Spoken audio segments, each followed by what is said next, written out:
Olá galerinha que nos segue, tudo bem com vocês? Aqui mais uma vez sou eu, Alexandre Ferraz. Gostaria de saber como vocês estão. Estão todos bem? Espero que sim, né? Então estamos iniciando mais um ano, né? 2021, com a graça de Deus. Nós estamos um tempinho sem fazer vídeos, né? Esse final de ano foi meio agitado, né? Então nós esperamos que nesse ano nós possamos fazer mais vídeos, ajeitar mais o canal, né, para que possamos estar mais perto de vocês cada vez mais. E eu gostaria de trazer uma pequena reflexão para esse ano de 2021, né, que nós possamos iniciar esse ano de forma diferente. Pois eu sabia que agora em 2021, não só agora, mas em 2021, foque nisso, nós estamos em guerra. Sim, nós estamos em batalha. E vocês podem pensar que pode ser a respeito dessa coisa horrível que está acontecendo, né? Essa pandemia, mas não só isso. É uma batalha muito pior, eu diria. Mas muito pior. Nós estamos em guerra contra as forças do inferno. Essa é uma guerra perpétua. E mais ainda, nós estamos em guerra contra nós mesmos. Nós estamos em guerra contra os nossos vícios, as nossas coisas ruins que temos em nós. Você já parou para pensar nisso? Que muitas vezes a sua guerra interna não é contra o demônio em si como principal, mas sim contra as suas próprias tendências, contra a sua fraqueza interior para combater as más inclinações, os vícios. Então nós estamos em guerra e eu gostaria de fazer uma analogia, né, com isso. Vocês muito provavelmente já viram Olimpíadas, né, Jogos Olímpicos, né, e aqueles atletas, como eles se preparam? Como que, por exemplo, o nadador dos Estados Unidos, Michael Phelps, fez para ganhar tantas medalhas e tudo, né? Temos no Brasil César Cielo, né? Como que eles fizeram para ser campeões? Vocês imaginam? Eu acho que não é novidade para ninguém. Eles treinam, né? Eles submetem o seu próprio corpo a treinos severos. E na vida, para Deus, isso não é diferente. Quem quer chegar mais perto de Jesus, quem quer que seu corpo o obedeça, né? Que na verdade, que isso é a forma correta das coisas procederem, né? A nossa inteligência deve comandar o nosso corpo. Muitas vezes não é isso que acontece. O corpo, quando ele fica mimado, quando ele atende muito, né? Quando a inteligência começa a ceder para o corpo, que a gente começa a fazer tudo aquilo que é a nossa vontade e não se contraria, a gente acaba ficando mole, a gente acaba ficando fraco. E quando chega uma tentação, nós caímos facilmente, porque nosso corpo não está domado. Nosso corpo, eu acho interessante essa analogia, nosso corpo é como uma criancinha. A criancinha, quanto mais você dá as coisas para ela, sem dizer não, mas ela fica mimada. Então, por vezes é necessário dizer não, porque assim ela aprende que a vontade dela não é soberana, que muitas vezes ela vai ser contrariada. Assim é o nosso corpo. Muitas vezes nós precisamos dizer não a ele, e é assim que nós nos fortalecemos, é assim que nós exercitamos o nosso corpo. Então nós precisamos submeter o nosso corpo. São Paulo já diz, né, numa das cartas dele, que é necessário submeter o corpo, porque o corpo nos leva, né, a nossa má inclinação nos leva a obedecer o nosso corpo, né, e não a nossa inteligência, que é a parte que deve comandar tudo. Então nós precisamos criar em nós essa submissão. E de que forma se faz isso? Fazendo aquilo que muitas vezes os nossos sentidos não querem, nossa vontade não quer no momento. Muitas vezes é comum a gente em algum momento, né, isso é muito comum, às vezes no início da nossa caminhada espiritual, a gente tem muita vontade de rezar e tudo, mas é necessário, né, com o tempo isso vai diminuindo, mas é necessário que a gente, por mais que não tenha vontade, reze. Às vezes a gente não está com vontade de ler um livro importante, de ler a Bíblia às vezes, mas é necessário que nós contrariemos essa vontade, sabe? Não é sempre que a gente vai estar com vontade. Eu muitas vezes chego cansado do serviço, eu quero mais deitar e dormir às vezes, assistir um vídeo, algo que é muito simples de ser feito, mas muitas vezes isso não é aquilo que vai, de fato, exercitar o meu corpo. Então, eu gostaria de saber de vocês, né? Qual que é o plano que vocês têm para 2021? Vocês já levaram em consideração isso que eu falei? Nós estamos em guerra, e a guerra é contra nós mesmos, contra nossos vícios, as nossas más inclinações. Então, levando isso em consideração, qual seria um plano de vocês? Muitas vezes, alguns têm planos tipo, em 2021 eu quero viajar, em 2021 eu quero trocar de carro, quero comprar uma moto nova, né? Quero uma casa nova em 2021, quero encontrar o amor da minha vida, né? Esses são planos que, sim, podem ser bons, não nego isso, né? Mas será que isso é o mais importante? Será que para 2021, né, você preparou, ou melhor dizendo, você pensou em ter planos para aquilo que era mais importante? E o que pode ser mais importante na nossa vida do que o reino dos céus? De fato, não existe nada mais importante, não existe nada que nos trará mais felicidade do que estar diante de Deus no céu. Assim nós acreditamos. Então, se nós acreditamos nisso, nós precisamos criar planos para isso. E é isso que eu venho trazer hoje.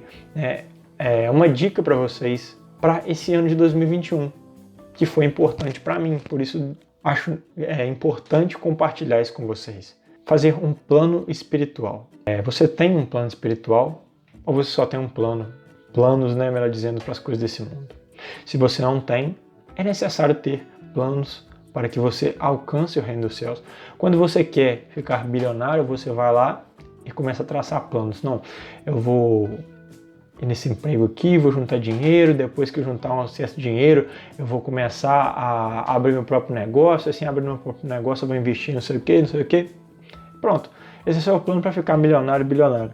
Mas será que para atingir o reino dos céus você tem um plano? Se não, é bom começar a pensar em um. E eu vou explicar para vocês mais ou menos o que seria um plano espiritual, né? Então eu gostaria de pegar a palavra de Deus, né, a Sagrada Bíblia, para mostrar a vocês que Jesus diz aqui que nós devemos levar em consideração. Então, em Mateus 7, do versículo 13 ao 14, Jesus diz assim: Entrai pela porta estreita, porque é larga a porta e espaçoso o caminho que leva à perdição, e muitos são os que entram por ela. Então, estreita é a porta, quão apertado é o caminho que leva à vida, e são poucos os que o encontram. Vejam só o que Jesus disse aqui, que a porta para o reino dos céus é uma porta estreita. Não é um portão enorme que todo mundo entra saltitando de felicidade, não é isso. Jesus diz aqui que a porta é estreita e não são todos os caminhos que levam para essa porta estreita. Muitos se perdem por vários caminhos, muitos tentam buscar o que é mais fácil. Mas Jesus não está falando aqui que o reino dos céus é fácil de se conseguir. Ele diz que muitos não entram pela porta estreita, muitos procuram outras portas por aí mais fáceis de entrar. Mas o reino dos céus não é uma porta larga, e sim uma porta estreita. E para entrar no reino dos céus, como a gente faz? Se exercita. Sim, como um atleta, aquele que quer entrar no reino do céu precisa se exercitar, precisa agir. É muito importante isso, ação. Muitas vezes as pessoas têm uma noção muito errada que eu tinha de que para entrar no céu basta você não fazer nada. Como se seu caminho certo já fosse para o céu. Não, eu nunca matei ninguém, nunca estuprei ninguém, né, nenhuma mulher. Nunca roubei, né, grandes valores, né? Então, isso aí, né, nunca dei facada em ninguém. Beleza, não vou para o inferno, tô salvo. Isso é uma noção errada, porque não é isso que Jesus ensina, não é isso que a Igreja Católica ensina, que nós acreditamos. Nós precisamos agir, nós precisamos seguir os mandamentos e assim iremos ao céu. Mas é necessário ação, é necessário energia contra o nosso corpo que é mimado. Jesus diz, o reino dos céus é dos violentos, é daqueles que o arrebatam com violência. É fazer violência ao próprio corpo, às próprias inclinações ruins. O nosso corpo, pelo pecado original, o nosso ser é inclinado ao mal. Nós precisamos combater essas inclinações com os nossos exercícios. Pois bem, um plano espiritual você precisa montá-lo da seguinte forma, né? Você precisa colocar aquilo que, olhando o seu estágio, né, lógico, né, uma vida de uma pessoa que vive num Carmelo, num mosteiro, por exemplo, ele vai ter um plano espiritual, né, com mais tempo de oração, com mais tempo de leitura e tudo. Uma pessoa que é solteira consegue planejar de certa forma. Uma pessoa que é casada já tem que ter tempo para a esposa, para os filhos, consegue planejar de outra forma. Mas é necessário ter esse tempo para Deus, é necessário ter esse plano espiritual. Você pode colocar nele até outras coisas que você vai fazer no dia, por exemplo, sei lá, eu vou, né, vamos supor que é um dia de domingo, eu vou assistir um filme. Então você coloca certo lá o que você vai fazer. Tal hora eu vou assistir um filme, tal hora eu vou para a missa, tal hora eu vou rezar o terço, tal hora eu vou fazer uma leitura espiritual. Então é necessário ir colocando esses pontos. Eu, por exemplo, não tinha muito tempo isso.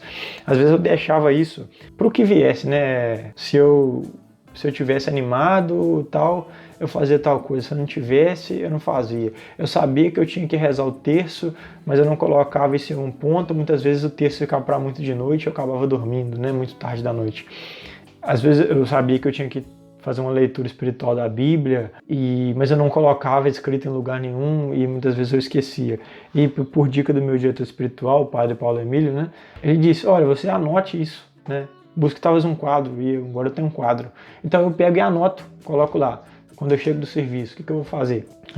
Tal horário aqui, né? No início eu tenho que tomar banho, depois eu tenho que ler tal livro, depois eu tenho que, sei lá, rezar o terço, depois eu tenho que jantar, depois eu tenho que fazer tal coisa, tem que fazer uma leitura espiritual. E assim você vai se adequando àquilo que a sua realidade pede, né? Isso é muito importante, isso vai da sua realidade. Não adianta que eu falar o meu, o jeito que é o meu, não sei o que, se para você a realidade é diferente. Às vezes você trabalha à noite, eu trabalho na parte do dia, né? Na parte da manhã e de tarde, né? Então às vezes você tem um turno noturno, né?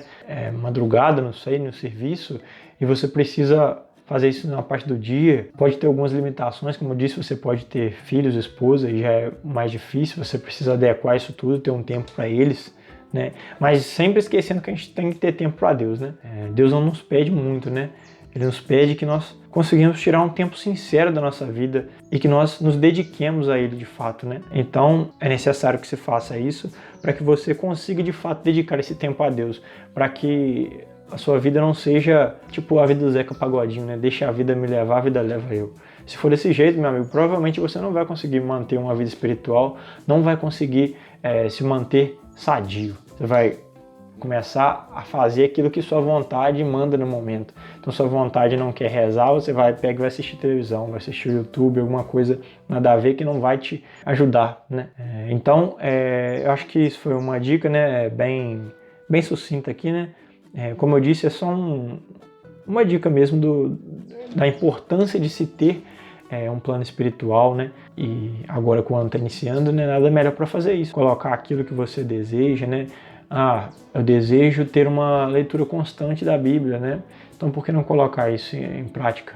Escrever isso no plano espiritual. Definir, quem sabe, um horário. Eu que sou muito enrolado com questão de... Eu tenho muito isso, a questão de procrastinar, de empurrar as coisas com a barriga. Então eu coloco um horário mesmo. Falei, tal horário eu vou fazer tal coisa. Tudo bem, se não deu, se atrasou, se teve outra coisa que atrapalhou no meio do caminho, né? Reprograma um pouco o horário ali, conta tal coisa, não sei o que, tenta adiantar em outro horário para se encaixar, mas acho muito importante essa questão de trabalhar, principalmente para mim, trabalhar com algum tipo de meta, assim, porque isso me ajuda a me cobrar, e me cobrando eu consigo cumprir aquilo da melhor forma. Então, é isso basicamente que eu tinha para falar. O evangelho está aí, né, que eu li. O reino dos céus, né, é uma porta estreita, né, você não vai conseguir entrar passando pelo caminho do que todo mundo faz. Se todo mundo faz isso, tá certo fazer isso, e eu faço isso, eu vou pro céu. Não é assim que Jesus ensinou. Então, a minha pergunta para você é: se Jesus voltasse hoje, você estaria preparado para recebê-lo, para aceitar o julgamento que ele teria de você? Se não, mãos à obra. Vamos colocar em prática, fazer um plano espiritual, né? Assim, nós vamos treinar cada vez mais para sermos campeões e alcançar a coroa da vitória, né? Que Nossa Senhora do Rosário possa abençoar todos vocês. Em breve teremos mais vídeos, né? Fiquem com Deus.